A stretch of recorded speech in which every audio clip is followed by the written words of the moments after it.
The Real Three Idiots present A Not So Good Christmas. By now, you know every story about Santa Claus. There are no more to tell. And after all of them, you've also figured out that no amount of magic can allow one man to deliver toys to all the boys and girls around the world. You've probably deduced that he has some help. And you've also thought about how many times you got a crappy gift, a toy that broke right away, a sweater that didn't fit, or worse yet, a horrible piece of shit that did. And you've most likely asked yourself, how did Santa get last year so right and this year so wrong? This is how. Everyone knows Santa lives at the North Pole and delivers presents to all the good little boys and girls and non-binary kids. Even if the Republicans think that they should get coal, it keeps the industry going. But what about the kids that weren't so bad, just not so good? They have to get presents too.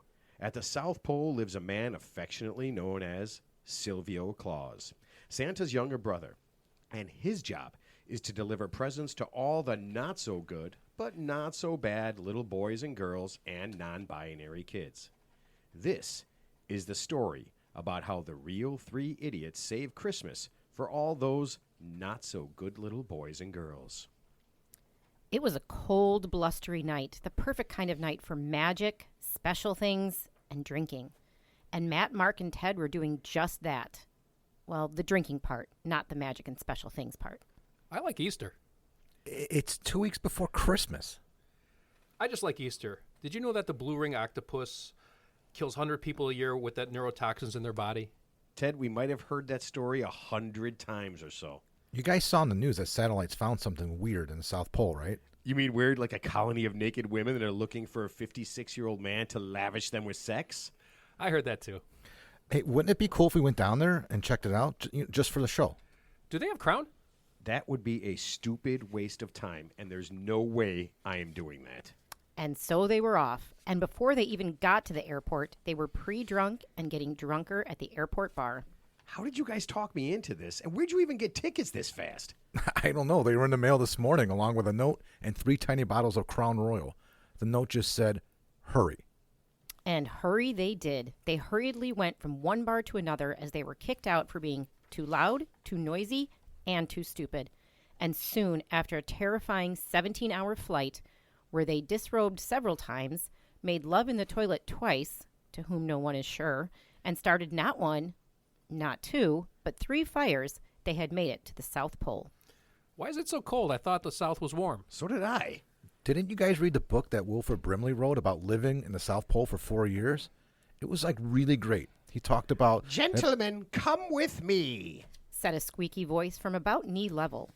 The idiots looked down and saw what looked like an elf, if elves could look both hungover and drunk at the same time.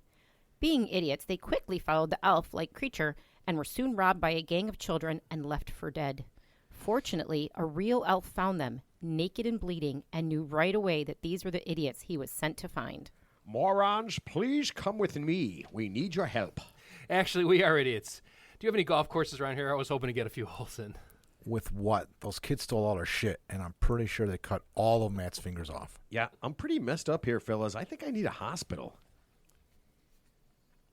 No time for hospitals, dipshit. We have to go. And again they were off and headed to a magical place of averageness and mediocrity. There they met Silvio Claus, who told them all about his job of delivering lousy gifts to crappy kids all around the world. Buffoons, I need your help. Actually, we are idiots. Shut up, Ted. Everything is going to hell, and I need your help to get these presents to the not-so-good little boys, girls, and non-binary children of the world.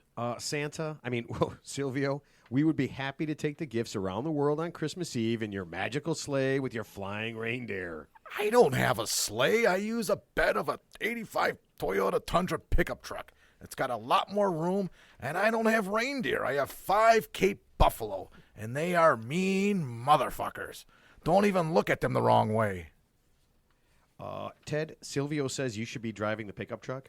Cool. Can I make a stop for food and stuff? I haven't eaten since yesterday. I had a salmon patty and some nice rice from the I don't need you to drive the pickup truck. I need you to stop the elves from killing us all and burning down the toy factory. The little bastards have finally lost it.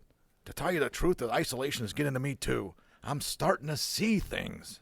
Fellas, I think we need to get back on the plane and get the hell out of here. Yeah, I agree. Do we have another one of those little bottles of Crown left? You can't leave. The airport is a flaming wreck. All the people are dead. The only way out is the 85 Toyota Tundra pickup bed. Okay, where are the guns? And so Silvio armed the idiots, and they went about trying to hold off the psychotic South Pole elves. The fighting was brutal, and just when it looked like they had no hope, a Christmas miracle happened. Guys, I think this is it. I'm almost out of ammo. Me too. So am I, but I have an idea. And from out of nowhere, with just a whoosh of his hand, 10 full bottles of Crown Royal appeared right in front of the idiots. Holy shit, how did you do that? I can do that anytime I want. Teddy, I think this might be a problem that we need to talk about. Later, can we use these to make Molotov cocktails and burn those little evil bastards out? That's a great idea, but seriously, Ted, we need to talk about this after we're done. This seems really bad. And so they set about making as many Molotov cocktails as they could, and it worked wonderfully. They burned the elves out of their hiding places and mowed them down like dogs in the street. It was a Christmas miracle. Just then, Mark shouted, Guys, get over here. Silvio's hurt. Silvio, what happened? One of you assholes shot me. Actually, we are idiots, and it was Matt.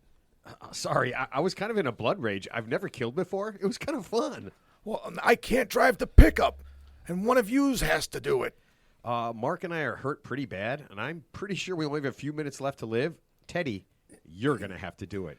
Okay, do the Cape Buffalo have names that we have to remember? You know they kill more people per year than lions, hippos, tigers, and midgets combined, right? Shut up, Ted, and listen to me.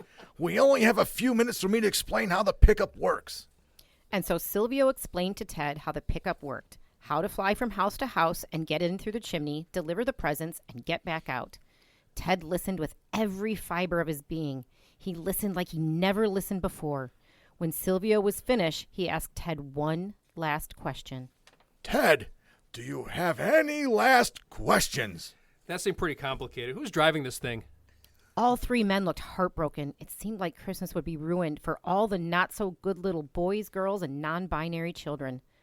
But just then, a light shone in Ted's vacant, lifeless eyes, and he exclaimed, I'll do it. You guys look pretty bad.